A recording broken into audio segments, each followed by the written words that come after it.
അപ്പോൾ SFI എന്ന് പറയുന്ന സംഘടനയാണ് യഥാർത്ഥത്തിൽ സിദ്ധാർത്ഥനെ കൊന്നത് എന്ന നറേറ്റീവ് യഥാർത്ഥത്തിൽ കുടുംബത്തിനുണ്ടോ ഷിബു?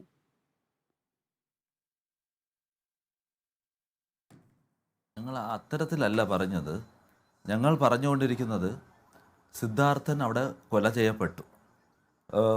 ഒരു കൂട്ടം വിദ്യാർത്ഥികൾ അല്ലെങ്കിൽ അതിന് നേതൃത്വം കൊടുത്തത് നോക്കുമ്പോൾ ആ 130ഓളം കുട്ടികളുടെ മുന്നിൽ വെച്ച് അടിക്കുകയും മറ്റുള്ള പ്രവൃത്തികൾ ചെയ്തതിൽ നേതൃത്വം കൊടുത്തിരിക്കുന്നത് ഈ സംഘടനയിലെ ഭാരവാഹികളാണ്, പ്രധാനപ്പെട്ട ആളുകളാണ്.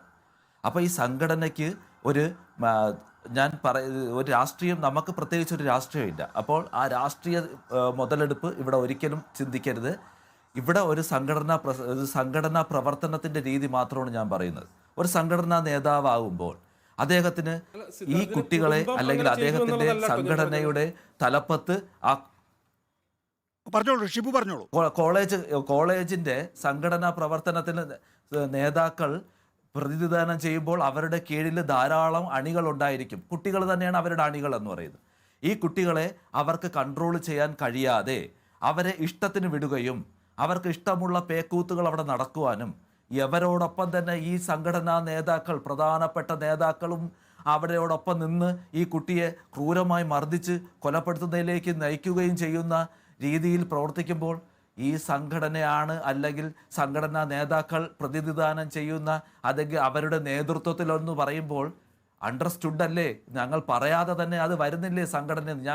നമ്മൾ ഒരിടത്തും SFI ചെയ്തു എന്ന് ഒരിടത്തും പറയുന്നില്ല. പക്ഷേ സംഘടനയുടെ പ്രധാനപ്പെട്ട നേതാക്കളുടെ 4 or 5 നേതാക്കളുണ്ടെങ്കിൽ ആ താഴോട്ടുള്ളവർ അവരുടെ അണികളാണ്.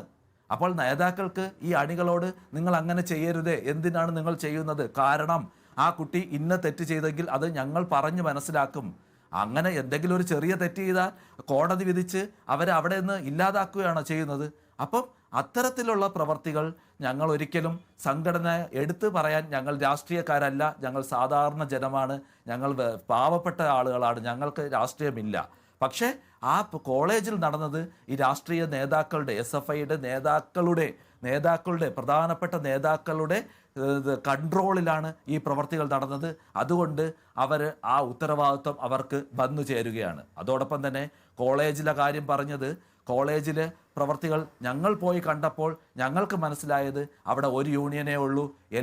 കോളേജിൻ്റെ മുഴുവൻ കാര്യങ്ങളും ഇവരുടെ കൺട്രോളിൽ തന്നെയാണ്. ഒരു അഡ്മിഷൻ സമയത്ത് പോലും, ആ സമയത്ത് നമ്മൾ അഡ്മിഷന് പോകുമ്പോൾ ഞങ്ങൾക്ക് തരുന്ന സ്ലിപ്പ് മുതൽ, ആ കോളേജിനകത്ത് കയറാനുള്ള പാസ് മുതൽ, അവിടെ കുട്ടികൾക്ക് ഉപയോഗിക്കാനുള്ള ബക്കറ്റ് മുതൽ ബെഡ് മുതൽ തലേണ വരെ തരുന്നത് ഈ SFI ആണ്. അതൊരു സേവനമായിട്ടാണ് കാണുന്നതെങ്കിലും അവർക്കും അതിൽ നിന്ന് ലാഭമുണ്ട്. അത് അവരുടെ കൈകളിൽ കൂടെ പോകുമ്പോൾ അവരവിടെ സ്ട്രോങ് ആണെന്ന് വരുന്ന രക്ഷകർത്താക്കൾക്ക് കാണിച്ചു കൊടുക്കാനും കഴിയുന്നു. അതോടൊപ്പം തന്നെ സിദ്ധാർത്ഥൻ ഞങ്ങളോട് പറഞ്ഞിട്ടുണ്ട്, അവിടുത്തെ യൂണിറ്റ് ഉണ്ട് മാമ, ആ യൂണിറ്റാണ് എല്ലാം കൺട്രോൾ ചെയ്യുന്നത്.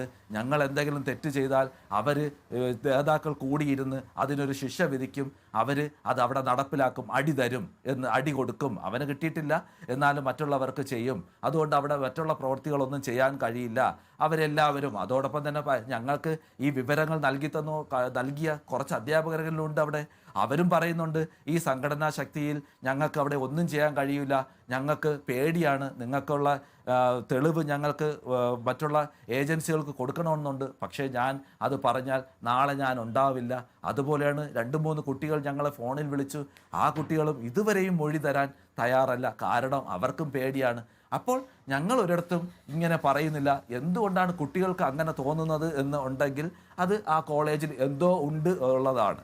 അപ്പോൾ ബഹുമാനപ്പെട്ട അദ്ദേഹം പറഞ്ഞതുപോലെ അവിടെ മീഡിയ എല്ലാം പരിശോധിക്കുമ്പോൾ അത് മനസ്സിലാവുമെങ്കിൽ അത്തരത്തിൽ നമുക്ക് കണ്ടപ്പോൾ മനസ്സിലായത് ഇത്തരത്തിൽ അവിടെ ഒരു ശക്തമായ സ്വാധീനം ഈ സംഘടനയ്ക്ക് ഉണ്ട് എന്ന് തന്നെയാണ്.